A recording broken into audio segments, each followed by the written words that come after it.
I'm Kevin Rinke, and I'd like to welcome you to Beyond the Echo. I ran for governor in Michigan. After losing that election, my desire to look at issues that are important to the state or the country grew. There is so much static. There are so many opinions. Our news stations have gotten to the point where we don't know what news is anymore. Where do you go to get real facts? This is about real perspective for you. Beyond the Echo will cut through all the smoke, all the opinions. It's not about Republicans. It's not about Democrats. It's about the issues and what are real.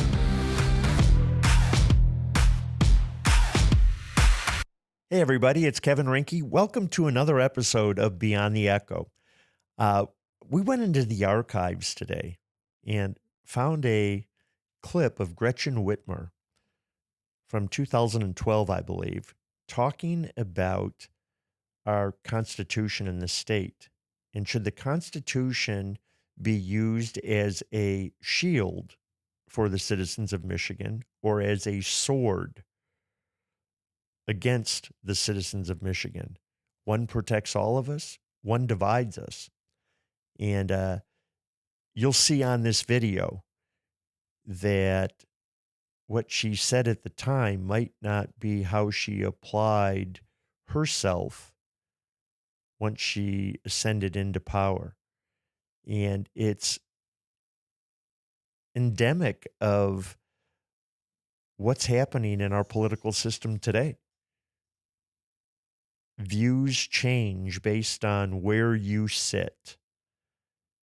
And when you don't understand the role of your position and how it should be applied, it becomes partisan. And as we're approaching this particular presidential cycle, look at the ads on both sides. They're partisan in nature. One side is trying to do a better job of saying, this is how we can make everyone's life better, while one side is saying, we just want to make a few people's lives better. And I'll let you determine which side is which when you see this video and when you look at the ads and kind of use that as a filter. I hope you enjoy it. I talk a little bit today about my thoughts on leadership and government, on service, and where our country's at, and maybe even a little bit about what I hope for your kids and your families as well as my own.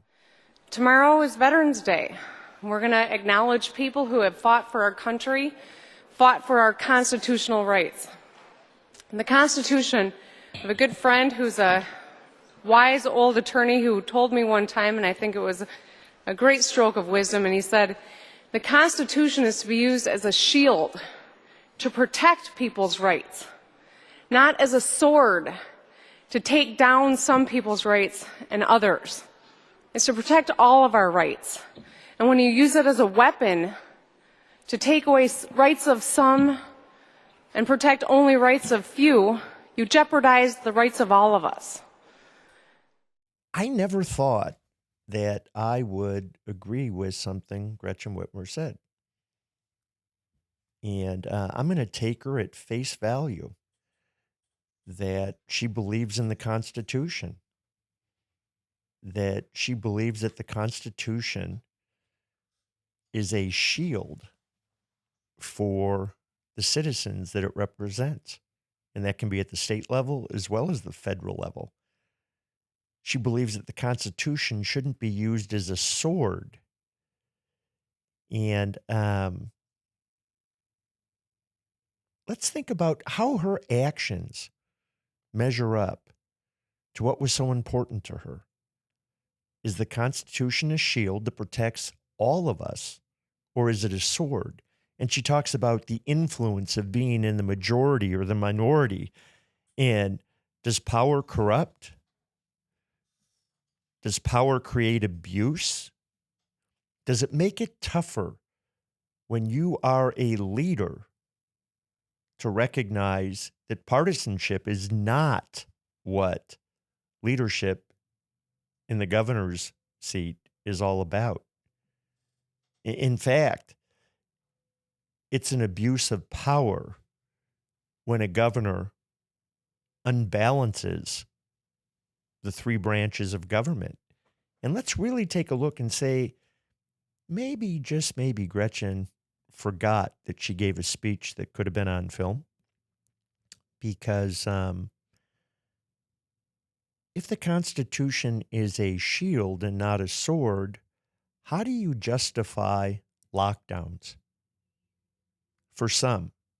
And yet, isn't it ironic that she ignored her own lockdowns to get on an airplane, to try and hide it from the public, to host a birthday party for her daughter? Isn't it a contradiction that in her role as governor, she is making decisions that are very, very partisan in nature? And she's using the Constitution with Dana Nessel to protect those decisions, which creates a whole different playing field. Leadership isn't easy. I get it. But if you are willing to recognize that you have to lead 100% of the people, and for me, that should be a core element of being in that position. I say it, and people don't like it when I say it. If you're the governor or if you're the president of this country, you don't represent just Democrats or just Republicans.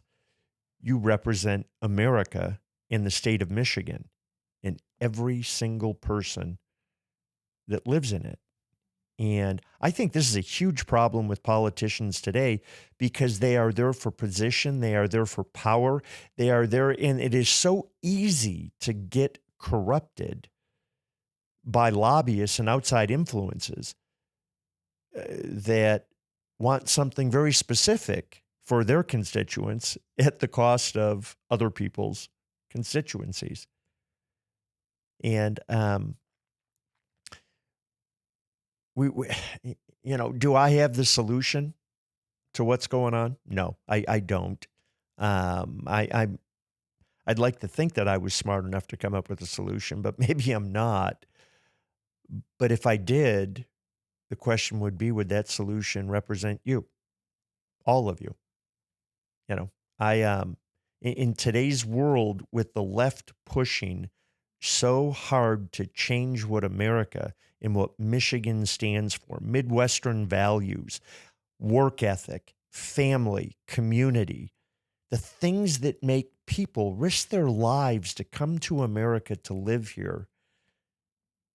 And the left wants to alter that. They'd have our kids believe that we're all racist. And had a great conversation with Pastor Lorenzo Sewell, who is a black man that's a conservative. And he talks about the fear and the intimidation of exercising his rights to be a conservative in his community because the Democrats don't think that that's the right thing to do. And don't think for a minute that conditioning doesn't impact our kids, doesn't impact our families. There's something called gross impressions in the advertising industry. And if you hear something enough times, you start to believe it. And we've got a country, a republic that's 250 years old. And as we sit here today, in the history of the world, America is the only republic that is yet to fail. Every other one has failed. And it's because people got complacent. People lost sight of what made that republic great. The individual rights and liberties, the work ethic, the commitment to being better. Nowhere in there is it talking about ultimate control over the citizens. Nowhere in there is it about personal gain at the expense of others. And yet today, we've got politicians who are focused on personal gain. I don't care if they're Republicans or Democrats. Show me a politician in Washington, D.C. that isn't making a ton of dough. They are constantly standing at your door with their hand out, and they're saying they're going to represent you, the giver, when their role is to represent we, the people. They're setting it up to where it benefits the few, because what's the saying about power corrupts, or ultimate power corrupts? I forgot. Absolute power. Yeah. Corrupts absolutely. And the role of a leader has been muddied.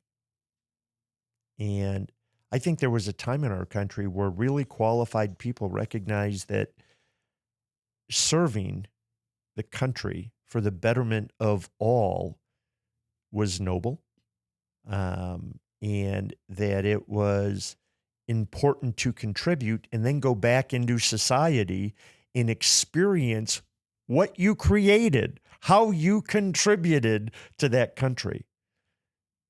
And I can only speak for myself. I look at it in Michigan and in America in my life, and I see how politicians don't go back into society anymore. They want to stay for life or as long as they can.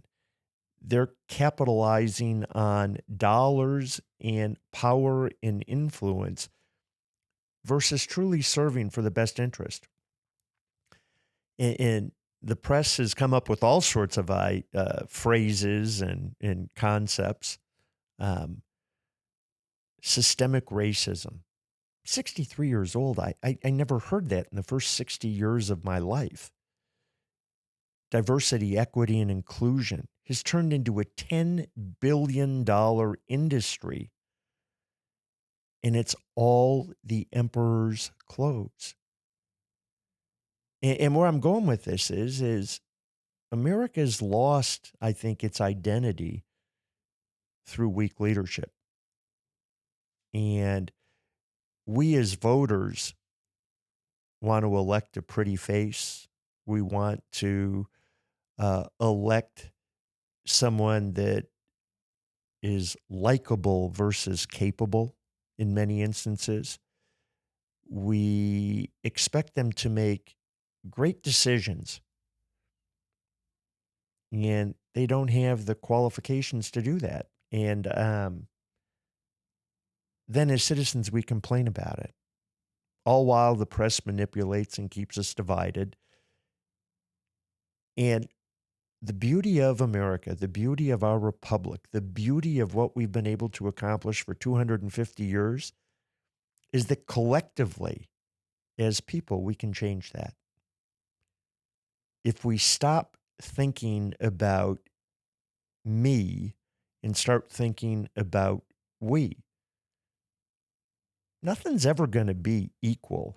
And candidly, I don't want to live in a life where everything is equal.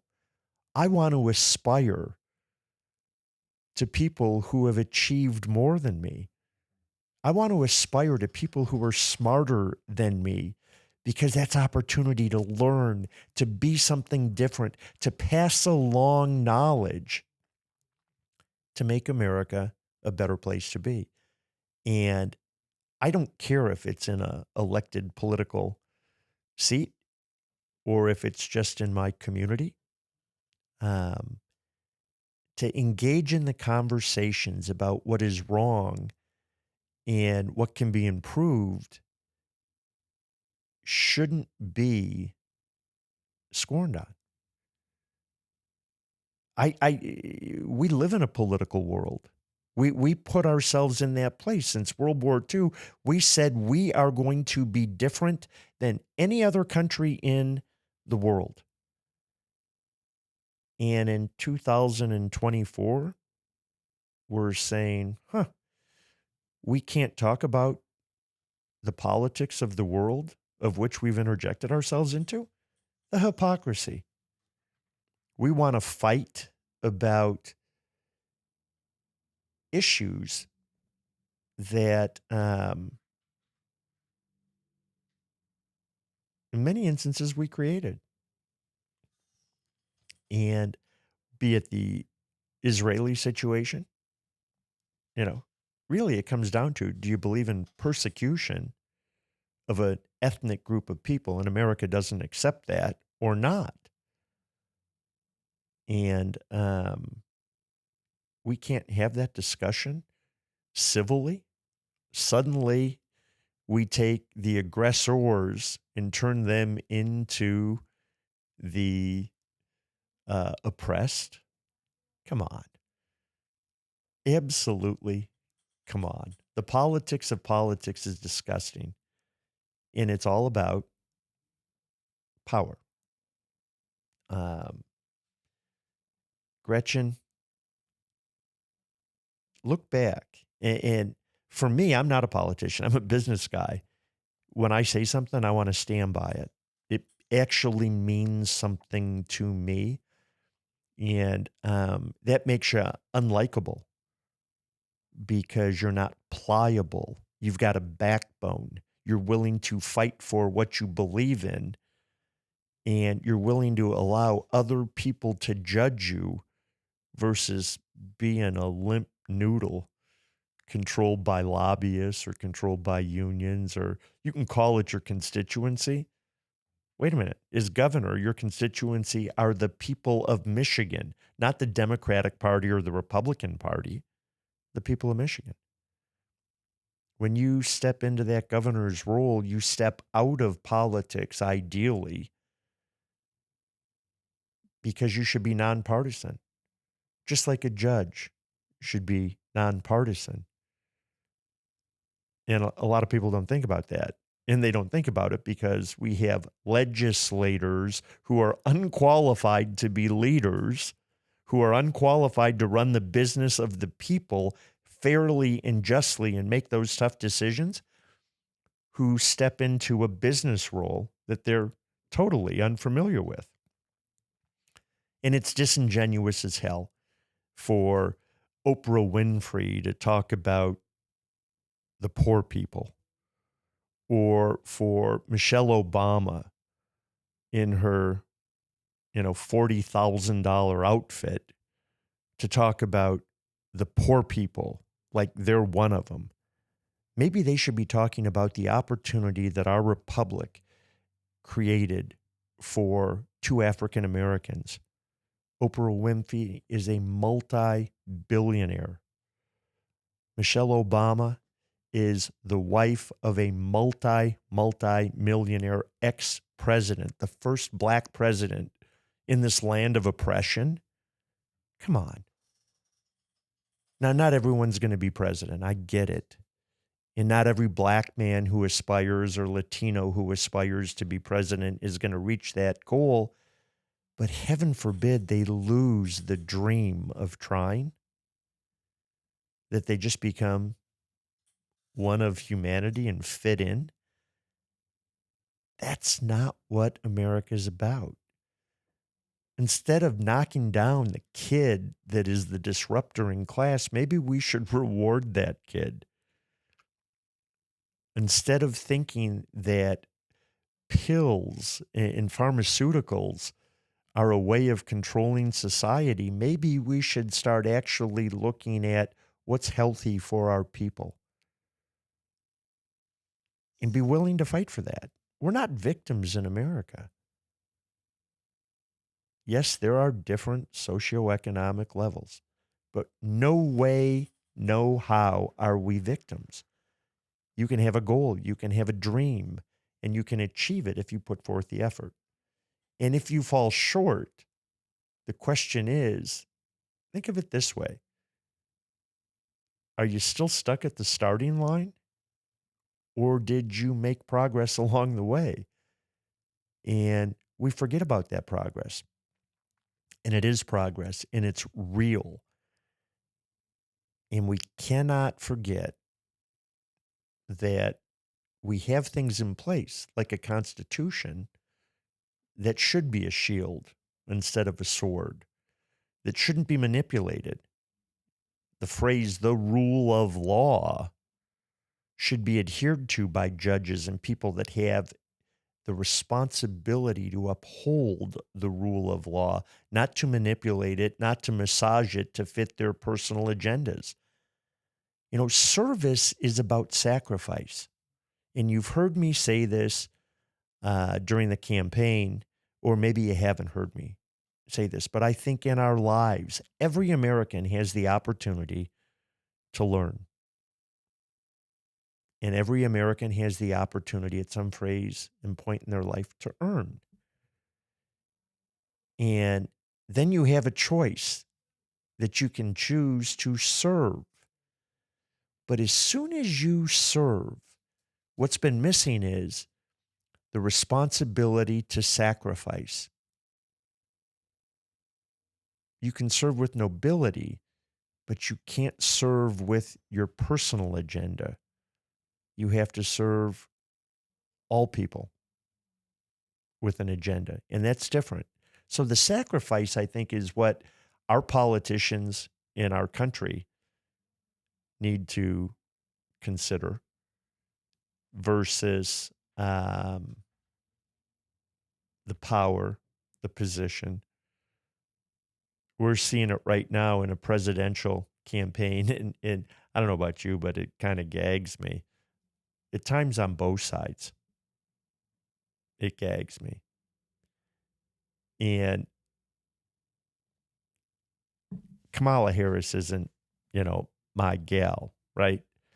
But I respect the fact that she's served, that she's worked through the system. I don't like her policies or how it's, you know, how she has done some things, but I have a level of respect because I think that position earns and deserves that respect. A lot of people talk about Donald Trump and they're not willing to vote for Donald Trump because they don't like him. Well, maybe they should defer and respect him a little bit, even though they disagree. Last I heard, all the angels were in heaven. And we can talk about Kamala Harris and some of her personal actions or some of her public actions that she's taken and really, grind and make her look like she's a bad person.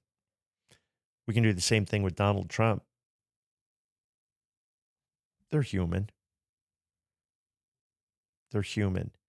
And unfortunately, when we pick on those little exceptions, we lose sight of the sacrifice of service in doing what's right because those people start defending themselves. And that's how they get sucked into the swamp because the swamp will protect them and the swamp will give them money and it will give them position and power and they'll be able to rise above that. And I think that's where Gretchen Whitmer is trying to go. It's okay, Gretchen, that you were the daughter of the chief executive of Blue Cross Blue Shield and that your family was very wealthy. You don't need to lie about it. You don't need to, profess to be poor. I don't know your parents. I'm sorry that they got divorced or they appear to have been divorced. And one thing I'm sure of, you didn't suffer. I'm glad you went to Michigan State. Great school. I went to Michigan State. I don't care. I hope you partied like a rock star when you were at Michigan State. I know I did. And I hope you learned. And it looks like you did. I know I did. And your desire to serve is great. But you've lost sight. You're out promoting a book. You're twisting the truth. You're not serving right now anyone other than yourself. And what's in it for you right now is position, power, financial monies. I don't know. That's not what I'm looking for out of a leader. And I'm not looking for it out of any Republican leaders as well. Both sides are guilty. There's a lot of people that are upset with the status quo. Nobody should be jealous of somebody that is successful. Nobody should be jealous of somebody that's successful and wants to give back by participating in a system that can actually help other people become successful.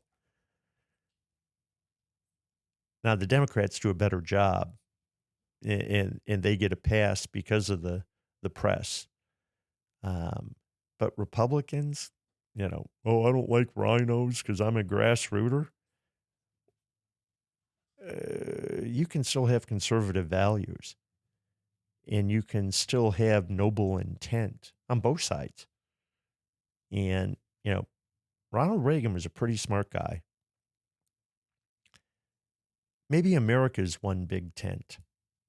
Maybe Americans need to recognize that we actually want and agree on 80 to 90%, and that our disagreements can be solved if we start from a position of saying we agree on 80 to 90%. Now, there's a lot of people in politics that don't like that. And that's why they get scared of people like a Kevin Rinke, who's got the time and the inclination to serve and is actually willing to sacrifice. What's in it for me? It's funny. Not much. If you read social media, you're listening to people take shots. I'm no angel. I never professed to be an angel. But I do know this, that I can lead people and make decisions that are consistent with benefiting everyone. And something as simple as a business guy says, get rid of the personal income tax. And a legislator says, well, how are you going to replace the funds? Think about that. And those were Republican legislators that were really concerned when I was running for governor about how you're going to replace the funds. And you should have seen the look on their face when I said, I don't plan on replacing the funds. I plan on smaller government, and you guys are going to be forced to make tough decisions. Our budget in Michigan is $93 billion. We have one of the fastest aging states in the country. We have more people moving out of Michigan than moving in. And our budget has doubled in 6 years under Gretchen Whitmer. The state is in a death spiral. And we need to have people that recognize that serving everyone and making decisions, and that's gonna upset some people. It's gonna upset them a lot, because sitting on your duff and not doing your job and getting paid won't work. Just simply won't work. Expecting a raise or a bonus because you show up won't work. We have to have some form of incentive to make Michigan great again. And we have to have elected officials that want to do that versus to maintain the status quo. And really, maintaining the status quo means you don't know how to go somewhere different. You aren't willing to think outside the box. And some people would call that the definition of insanity. Keep doing the same thing over and over again. And that's what our politicians are doing. Well-intended, really smart people in many instances, sometimes not so smart. But they get into that environment and they don't want to rock the boat because there's consequences to rocking the boat. And I think we're at a point where if we're not rocking the boat, America is going backwards. And we need to stop that. Michigan's going backwards. So that's my thoughts for today. I've rambled a lot on what I believe in, some of the concerns that I have for Michigan and America. Get out and vote. It's the greatest privilege that someone who lives in Michigan can exercise. It's the greatest privilege that someone in America can exercise. And don't just listen to the BS. Because it's on TV doesn't mean that it is honest or real. for either party. Do a little research. Challenge yourself to know the issues and make decisions that benefit not just yourself, but our country. Do it legally. Because if anybody can vote, even if they're not a citizen of this country, the value of being a citizen in this country is diminished significantly. So you want more? You want better for America? Stand up for what you got, for God's sakes. And one step gets you one step closer. Talking about it, complaining about it, being a victim, I'm tired of it. I am tired of it. Be energized to do what's right for your family. Be energized to do what's right for yourself. Demand better for America. And recognize the hypocrisy. And it won't happen quickly. It's taken us 250 years to get this much of a shitstorm worked up in our country. And excuse the term. So it's going to take time to straighten it out. But if we allow politicians to make it more lopsided, if we allow politicians to lead us in a fashion that doesn't represent everyone, it will destroy America as we know it. And that doesn't rest well with me. So start today. There was a great speech by a military general, and it was a commencement speech called Make Your Bed. And he was a special operations general. And he talks about setting your mindset properly, doing positive things, having structure and building on that structure. And that's a learned skill set. It is not easy. But his solution was to start every day by making your bed. So you could say that you accomplished that. And it was one step forward. And then you move on to the next goal. I think as Americans, we need to maybe remember how to make our bed, to wash our dishes, to clean up after ourselves, and to do good things and focus on the good versus allowing the bad to creep in or to be manipulated. Appreciate your time. Look forward to your comments. Beyond the Echo, I'm enjoying it. We've had a diverse group. We've had Lorenzo Sewell, a black pastor. We've had Kurt Gibson talking about Parkinson's. We've had a political lobbyist in Eric Castiglia. Well, actually, he's not a lobbyist, but he runs a PAC. We've had Nick Jonah, an immigrant, second-generation immigrant who has been successful in America, to tell us his story. We've had Garrett Soldano to talk about what motivated him to get involved during the COVID lockdowns. Some future guests, we're going to have Pam Good from Beyond Basics to talk about how important it is to be able to read in the greatest country in the world. We're going to have economists to talk about what types of economies work and the value that different approaches create, kind of a pro and con. We're going to talk about the issues that are important to the people of Michigan and America, and we're going to have some fun doing it. So with that, have a great day. God bless you. God bless America, and God bless Michigan. Thanks for tuning in to Beyond the Echo. If you enjoyed today's episode, be sure to like, follow, and subscribe so you never miss an update. We'd love to hear your thoughts, so drop us a comment and share the podcast with your friends. Stay connected and keep the conversation going by following us on social media. Until next time, keep exploring beyond the echo.